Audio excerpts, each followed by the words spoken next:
If someone had told me 10 years ago, when I first walked into this glass and steel cathedral of a building, that my life's great love story would begin with a 72-hour deadline and the tyrannical oversight of Mr. Julian Croft, I would have laughed. Not a nice laugh, either. It would have been the bitter, hollow sound of a man who believed his life was a carefully constructed blueprint, with no room for deviations or unexpected structural loads. My life was my work. It was precise, it was ordered, and it was solitary. And I thought I liked it that way. I was a draftsman of my own quiet existence, and love was a variable I had long since erased from the equation. My world was a grid of 90-degree angles. I woke at 6, drank black coffee from the same white mug, and walked the 17 blocks to the office, arriving at precisely 7:45. My desk was a landscape of chrome and black, pins aligned in parallel, monitors calibrated to the same exact brightness. This routine was my armor. It was a fortress I had built brick by boring brick to keep the chaos of the world and the chaos of my own heart at a manageable distance. For 5 years, it had worked perfectly, and then there was him, Julian Croft. He wasn't just a man, he was a weather system. When he walked into a room, the atmospheric pressure changed. Papers seemed to settle, conversations hushed, and the air itself felt suddenly charged and thin. He was a senior partner, a titan of modern architecture whose name was whispered with a mixture of reverence and terror. He was tall, built with the kind of solid, imposing frame that made his expensive suits look less like clothing and more like a necessary container for all that raw energy. He moved with a predatory grace, his footsteps on the polished concrete floors a percussive warning of his approach. I observed him from the safety of my cubicle, my own small territory in his vast kingdom. I watched the way his dark hair, just a little too long to be corporate, fell across his forehead when he leaned over a set of plans. I watched the hard line of his jaw clench when a junior architect disappointed him. I watched his hands, strong, broad, capable hands that could command a boardroom or sketch a skyline with equal authority. He was, from my carefully maintained distance, a masterpiece of intimidating design, an unapproachable monolith. The distance between us was not just the physical space of the open-plan office. It was a chasm of hierarchy and temperament. He was the sun, a blazing center of gravity around which we all orbited. I was a distant moon, content in my predictable, shadowed path, reflecting a tiny fraction of that light. He never spoke to me directly, not unless it was a clipped command during a group meeting. "Leo, pull up the schematics for the waterfront project." My name in his mouth was just a tool, a function. It never sounded personal. It never sounded like me. And I was fine with that. Or so I told myself. It was easier to admire a storm from behind reinforced glass, to feel the rumble in your chest without ever having to stand in the rain. My fascination with him was a secret, a silent architectural study of a man I would never truly know. It was safe. It was manageable. It was another perfectly straight line in the grid of my life. That is, until the Henderson Tower proposal landed. It came on a Thursday afternoon, an email from the client that sent a shockwave through the entire firm. They had moved the submission deadline up. Not by a day, not by a week. They wanted the final proposal, complete with new renderings and structural revisions, by Monday morning. It was an impossible task. A collective groan echoed through the office, the sound of 100 weekend plans dying at once. Then, Julian Croft emerged from his glass-walled office. The weather had arrived. He stood at the head of the main conference room, his presence silencing the panicked whispers. He didn't raise his voice. He never had to. His words were calm, measured, but carried the weight of an avalanche. "We are not losing this contract," he stated, his gaze sweeping across the room, a general surveying his troops before an unwinnable battle. "The core team will be staying. We will work through the weekend. We will eat here, we will sleep here if we have to, and we will get this done." He read the names from a list. Mine was the fourth one he called. Leo Vance, my name, in his mouth. It sounded different this time. Not a function, but a sentence. A life sentence, it felt like, to 3 days trapped in forced proximity with the one person who could dismantle my carefully constructed world with a single glance. My armor of routine was about to be shattered. The storm was no longer on the horizon. I was standing directly in its path, with nowhere to run. The grid was gone, replaced by a terrifying, unpredictable swirl of possibility. My quiet life was over. The first few hours were a blur of organized chaos. Food was ordered in, a mountain of pizza boxes and takeout containers piling up in the break room. A low hum of determined energy filled the office, punctuated by the frantic clicking of keyboards and the scratch of pens on paper. Croft was the center of it all, a whirlwind of motion and command, directing the chaos with an unnerving calm. He moved from desk to desk, his presence a catalyst, sharpening focus and quelling panic. I tried to stay in my own bubble, focusing on the intricate details of the digital models on my screen. This was my domain. In the world of CAD software and rendering engines, I was fluent. I could make pixels bend to my will, build cities from lines of code. Here I was competent. Here I was safe. But the office, once a sprawling space that allowed for comfortable anonymity, had shrunk. It was now a pressure cooker, and he was everywhere. I was intensely aware of his every movement. The scent of his cologne, a clean, sharp scent of cedar, and something else I couldn't name, would drift past my desk. I would hear the low timbre of his voice conferring with the structural engineers, and the muscles in my shoulders would tighten.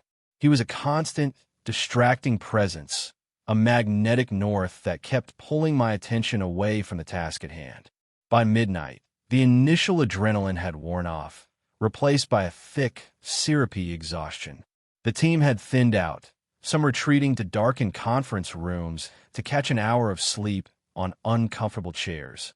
The office was quieter now, the silence broken only by the hum of the servers and the distant rumble of the storm that had started to brew outside, mirroring the one inside my chest. I was hunched over my monitor, trying to solve a complex issue with the facade's lighting simulation, when his shadow fell over my desk. I flinched, my heart kicking against my ribs like a trapped bird. "Status, Leo?" His voice was low, rough with fatigue. I didn't look up. I couldn't.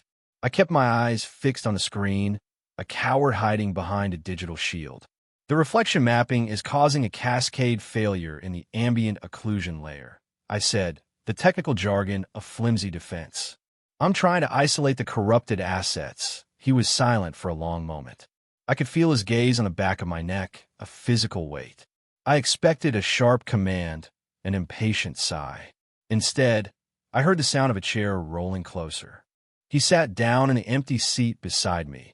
A breach of protocol, a violation of the unspoken boundary that had always existed between us. The space between us was now measured in inches. I could feel the heat radiating from his body. I could see, in my peripheral vision, the dark stubble that had started to shadow his jaw. My entire nervous system was on high alert, every nerve ending screaming. "Danger. Proximity alert." "Show me," he said. It wasn't a command. It was a request. My hand trembled slightly as I used the mouse to navigate through the layers of code. He leaned in closer to see the screen, and his arm brushed against mine. It was nothing, a fleeting, accidental contact. But to me, it was a lightning strike. A searing heat shot up my arm, short-circuiting my brain. I froze, my breath catching in my throat. I could feel the rough texture of his suit jacket against my bare forearm, a tiny point of contact that felt as significant as a tectonic shift. He didn't pull away. For a fraction of a second that stretched into an eternity, his arm rested against mine. In that moment, I became aware of 1,000 tiny details I had never noticed from afar. A small, silvery scar that cut through his left eyebrow. The faint lines of exhaustion etched around his eyes, making him look less like a titan and more like a man. The way he bit his lower lip slightly when he was concentrating, a flicker of vulnerability that was gone as quickly as it appeared. He finally pointed to a line of code on the screen. "There," he said, his voice a low rumble so close to my ear that I felt it vibrate through my bones. "That's a legacy script. It's not compatible with a new rendering engine." He pulled back then, breaking the contact, and the sudden coolness on my arm felt like a profound loss.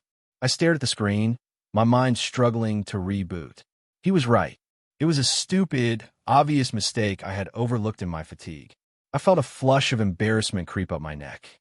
Thank you, Mr. Croft. I stammer, my voice sounding weak and thin. Julian, he said, so quietly I almost thought I'd imagined it. He stood up, stretching his back with a weary groan. You've been at this for 10 hours straight. Go get some coffee. That's an order. He walked away, leaving me in the glow of the monitor, my heart hammering a frantic, irregular rhythm. The air was still vibrating with his presence. My arm still tingled where he had touched it. It was the first time he had ever told me to call him Julian. It was the first time he had ever sat beside me.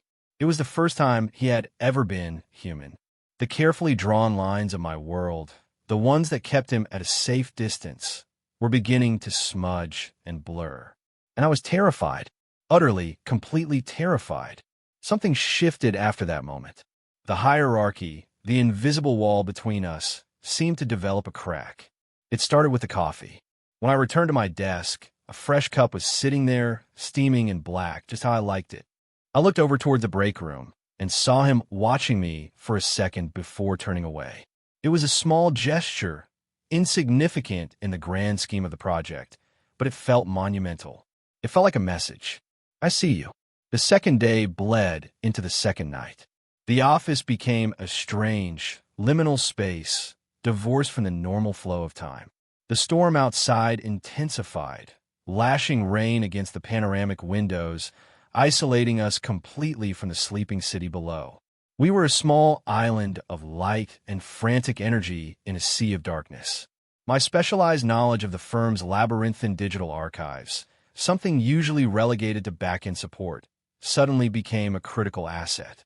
The project required pulling data from a dozen different legacy projects, and I was the only one who knew the system's quirks, its hidden pathways and forgotten folders. Leo, I need the environmental impact reports from the Sterling Tower, Julian would call out, his voice cutting through the low murmur of the room. And I, for the first time, felt a surge of confidence. Which ones? The preliminary geological surveys or the revised atmospheric dispersal models from 2018? He would pause, a flicker of surprise in his eyes. He was used to giving orders and having them followed without question. He wasn't used to being asked for clarification. He wasn't used to someone else being the expert. The dispersal models, he said, a hint of respect creeping into his tone. I would navigate the servers with swift, practiced ease, pulling up the exact files he needed in seconds. I was no longer just a draftsman. I was the keeper of the keys, the navigator of the digital maze. He started coming to my desk directly, bypassing the project managers. He would lean over my shoulder, his presence a familiar, electric hum, and we would look at the data together. What do you think? He asked me once, pointing at a conflicting set of airflow simulations. He was asking for my opinion. Not my boss, Mr. Croft. Julian. He was asking me, Leo, what I thought. The power dynamic, once a rigid, unbreachable wall, was becoming fluid. We were no longer just a boss and his employee. We were two people, two minds, working against an impossible deadline, equals in the foxhole. During a brief lull around 3 in the morning, I found him in the darkened kitchen, staring out the window at the rain-streaked cityscape. The usual armor of his suit jacket was gone, slung over a chair. He was in his shirt sleeves, his tie loosened, his top button undone. He looked tired. More than tired, he looked weary. The weight of the entire project, the entire firm, seemed to be resting squarely on his broad shoulders.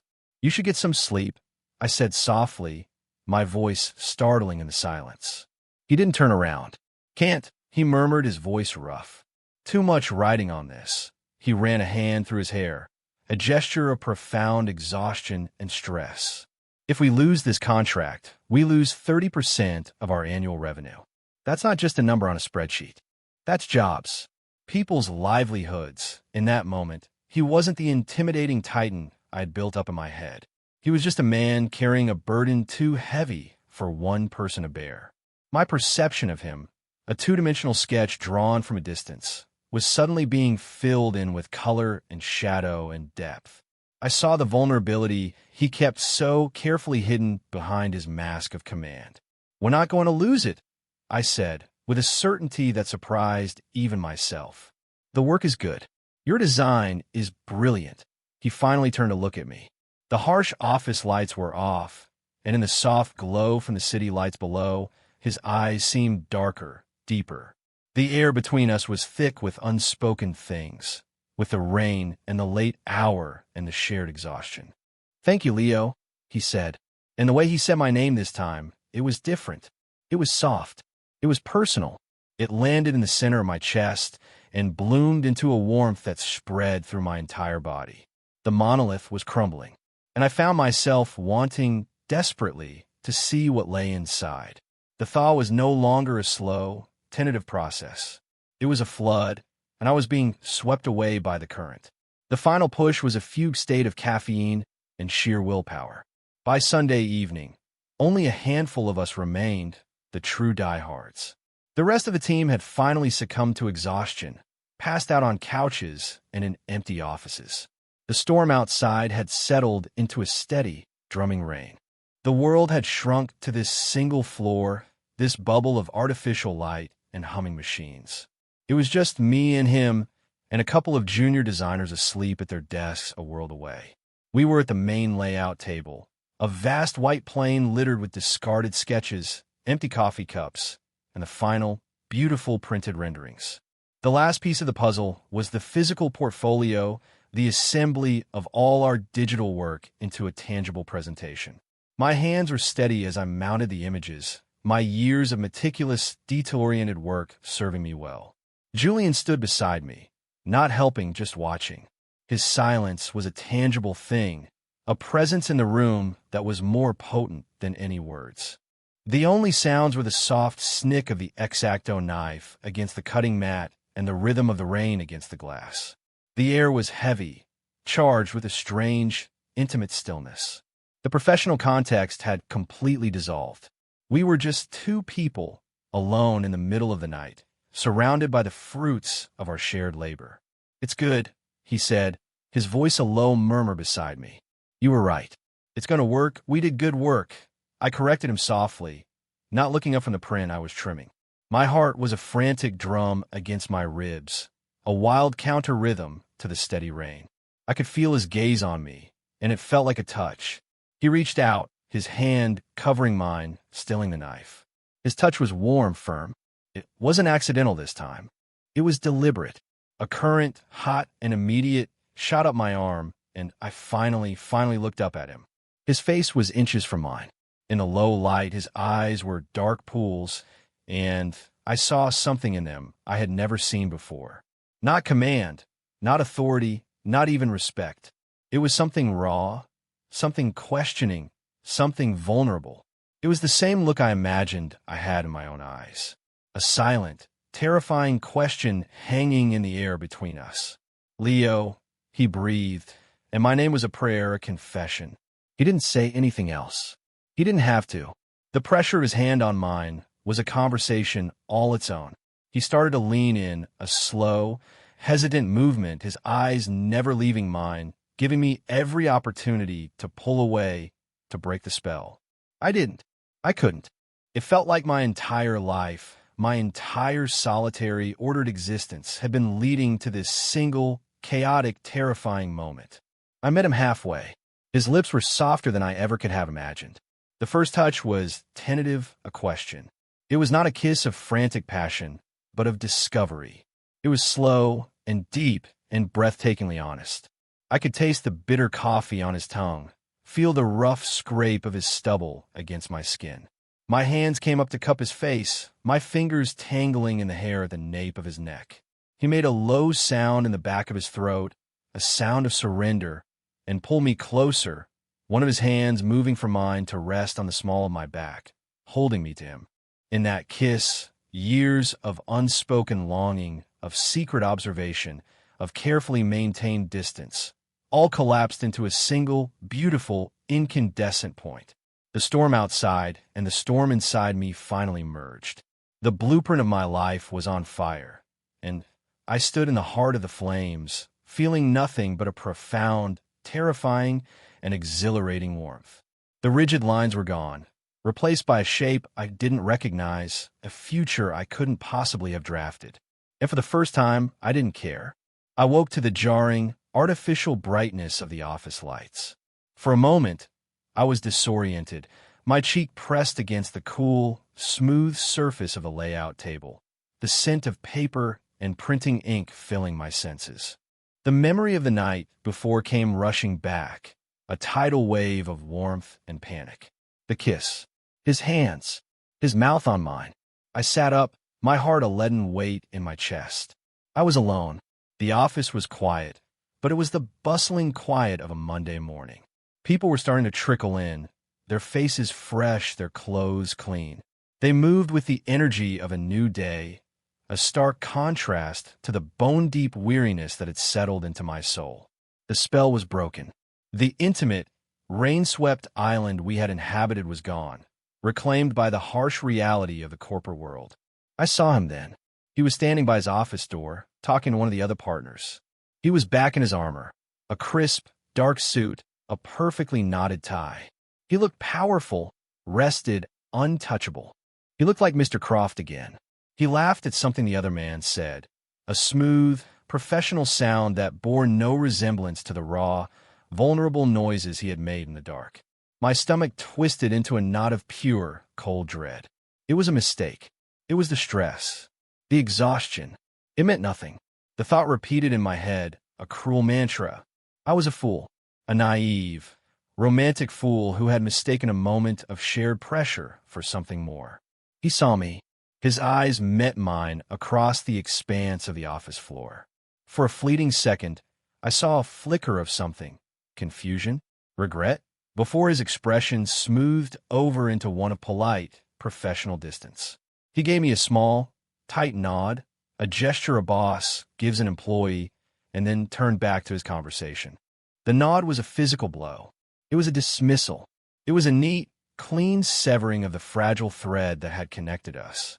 A little while later, after the proposal had been couriered off to the client, he called a brief meeting. He stood before the bleary-eyed remnants of the core team and praised our work, his voice the epitome of corporate leadership. He was composed, articulate, and a million miles away. At the end, he looked directly at me. "Good work, Leo," he said, his voice loud enough for everyone to hear. "Take a few days off. You've earned it." He clapped me on the shoulder, a hearty, brotherly gesture that felt utterly, painfully false. The spot he touched felt like it had been burned by ice. It was a public performance, a way of putting me back in my box, of re-establishing the proper distance between us. He walked away without another word, disappearing into the sanctuary of his glass office. The door clicked shut behind him, a sound of absolute finality. I stood there, rooted to the spot, the ghost of his hand on my shoulder, the memory of his lips on mine. The rest of the team was already packing up, chattering about sleep and showers. I was alone in the crowd, left with the wreckage of what I had briefly, foolishly, allowed myself to hope for. The morning after was a cold, desolate country, and I was its sole inhabitant. The 3 days off he'd given me were not a gift. They were a torment. My small, quiet apartment, once my sanctuary, had become a prison cell. The silence, which I had previously cultivated and cherished, was now a roaring, accusatory void. It was filled with the absence of him. Every corner of the room seemed to mock me. The neat stack of books on my coffee table felt sterile. The single white mug by the sink felt lonely. My perfectly ordered life, the one I had been so proud of, now just looked empty. He had shown me a glimpse of what it could be like to share that space, to let someone into the fortress, and now, being alone in it again was unbearable. I replayed every moment of the weekend over and over again, a masochistic film loop in my mind. The brush of our arms, the shared coffee, the low murmur of his voice in the dark, the kiss. I analyzed every word, every gesture, searching for the clue I must have missed, the moment where I misinterpreted everything so completely. Was it just a release of tension? A momentary lapse in judgment fueled by sleep deprivation? The more I thought about it, the more convinced I became. For him, it was a footnote. For me, it had been the whole story. My phone was a dead weight on the table. I picked it up 100 times, my thumb hovering over his contact information, which I only had for work emergencies. What would I even say? Hi, it's Leo. Just wanted to follow up on that kiss we shared over the architectural renderings. Could you provide feedback on my performance at your earliest convenience? The thought was so pathetic it made me sick. A bitter, self-deprecating humor was my only defense against the crushing wave of humiliation. No call came. No text. Nothing. The silence from his end was definitive. It was a clear, unambiguous statement. Forget it happened. And I was trying. I was trying so hard to stuff the memory into a box, to label it an anomalous event and file it away in the deepest archives of my mind. But my heart refused to cooperate. My heart was a traitor, still beating in that frantic, hopeful rhythm it had found when he was near. Sleeping was impossible. When I did drift off, my dreams were a chaotic mix of blueprints in his face, the taste of coffee, and the feeling of his hand on my back. I would wake up with a jolt, the phantom sensation of his lips on mine, so real it made me ache. The solitude I had once mistaken for peace now felt like what it truly was, profound loneliness. He hadn't just kissed me. He had held up a mirror to my life and shown me how small and colorless it had become. And now he was gone, and I was left staring at the reflection. By the third day, a cold, hard resignation had begun to set in. I would go back to work. I would be professional. I would rebuild my walls higher and thicker this time. I would go back to observing him from a distance, and if my heart protested, I would simply ignore it. I would be the architect of my own recovery. I would draft a new blueprint for a life that did not include Julian Croft. It was a sound, logical plan. It was also a complete and utter lie. Walking back into the office on Thursday morning was one of the hardest things I had ever done. Every step down the polished concrete corridor felt like a walk toward my own execution. I steeled myself, plastering a neutral, professional expression on my face. I was an employee. He was my boss. Nothing else had ever happened. Repeat until it feels true. The office was back to normal. The energy was calm, productive. The remnants of our weekend siege had been completely erased. It was as if it had never happened. Maybe it hadn't. Maybe I had dreamed the whole thing. I avoided looking toward his office, keeping my gaze fixed on the path to my desk. I sat down, booted up my computer, and tried to lose myself in the familiar comfort of my work. But the awareness of him was a low-level hum beneath the surface of my thoughts, a constant, distracting vibration. I could feel his presence, even with 100 feet and a wall of glass between us. The day crawled by at a glacial pace. He didn't emerge from his office. There were no meetings, no clip commands, just the silence, stretching and pulling like taffy. With every passing hour, my resolve hardened into a brittle shell of despair. It was over. It had never even begun. At 5 o'clock, just as I was packing my bag, preparing to make my escape, an instant message popped up on my screen. It was from him. Julian Croft, my office. Now, my blood ran cold. The curt, formal tone was a clear signal. This was it. The awkward conversation. The let's pretend this never happened speech. Or worse, maybe he was going to fire me. My hand was shaking as I stood up and made the long walk across the office, every eye seemingly following my progress. I knocked on his door, my knuckles rapping softly against the cool glass. Come in, his voice called out, muffled but firm. I pushed the door open and stepped inside. He was standing by the window, his back to me, looking out at the city. He didn't turn around. He just stood there, a dark silhouette against the setting sun. Close the door, he said. I did as he asked, the soft click of the latch sounding like a gunshot in the silent room. My heart was hammering so hard I was sure he could hear it. This was it. The end. He finally turned to face me, and the sight of him stole the air from my lungs. He looked terrible. The impeccable suit couldn't hide the dark circles under his eyes or the deep lines of stress around his mouth. He looked just as wrecked as I felt. The brittle shell of my despair cracked. He didn't retreat behind the safety of his enormous desk. He stayed by the window, pacing a small, tight circle like a caged animal. He ran a hand through his hair, that same gesture of exhaustion I had seen in the kitchen. "Leo," he started, his voice rough, hesitant. He stopped, started again. "About the other night. Here it comes." "You don't have to," I interrupted, my own voice surprisingly steady. "I understand. It was a high-stress situation. We were all exhausted. Let's just forget it happened." I was offering him an easy way out, a clean slate. It was the most painful act of self-preservation I had ever performed. "No," he said, his voice sharp, cutting through my prepared speech.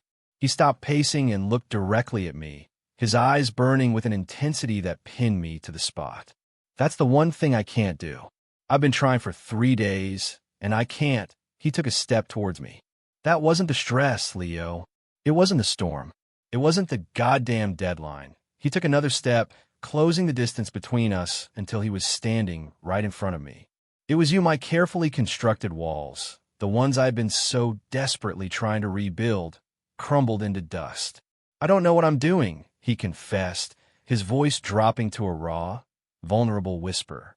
"I've spent my entire life on a single track. This is not on any of my blueprints. It's terrifying." He looked down at his hands, then back up at me. "But the thought of going back to how things were before, back to walking past your desk and pretending I don't see you, pretending I don't spend half my day waiting for a reason to talk to you, that's worse. That's so much worse." He reached out, not to touch me, but to his wallet on the desk. He pulled out his personal key card, the one that gave him access to the building after hours. It was worn at the edges, a symbol of his life here. He held it out to me, his hand trembling slightly. "Forget what happens in this office," he said, his voice thick with emotion. "Forget the hierarchy. Forget Mr. Croft." He slid the key card into the palm of my hand, his fingers brushing against mine. The contact was electric, a jolt of pure, unadulterated hope. "I want to try this. With you, Julian and Leo. Outside of these walls. If that's what you want to." It wasn't a key to his apartment. It was a key to everything. A key to a possibility I had never allowed myself to imagine. I looked down at the simple piece of plastic in my hand, then back up at his face, at the fear and the hope warring in his eyes. I didn't need to draft a new plan. The plan was standing right in front of me. I closed my hand around the key card, my answer clear in the simple, definitive action. A few weeks later, I was standing in my own kitchen, a space that no longer felt empty. The Saturday morning sun streamed through the window, illuminating the dust motes dancing in the air. The room was filled with the rich, comforting smell of coffee brewing and the low, happy sound of a song playing from a small speaker on the counter. It was a scene of simple, domestic peace, and it felt more real and more profound than any award-winning building I had ever helped design. Julian was there.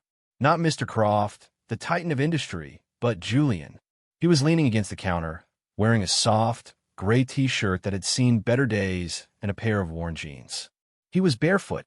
He looked younger without his corporate armor, more relaxed than I had ever seen him. The lines of stress around his eyes had softened. He was just a man in a kitchen waiting for coffee. My man. He wasn't talking. We didn't always need to. We had discovered a comfortable silence that existed between us, a quiet space built on understanding rather than awkwardness.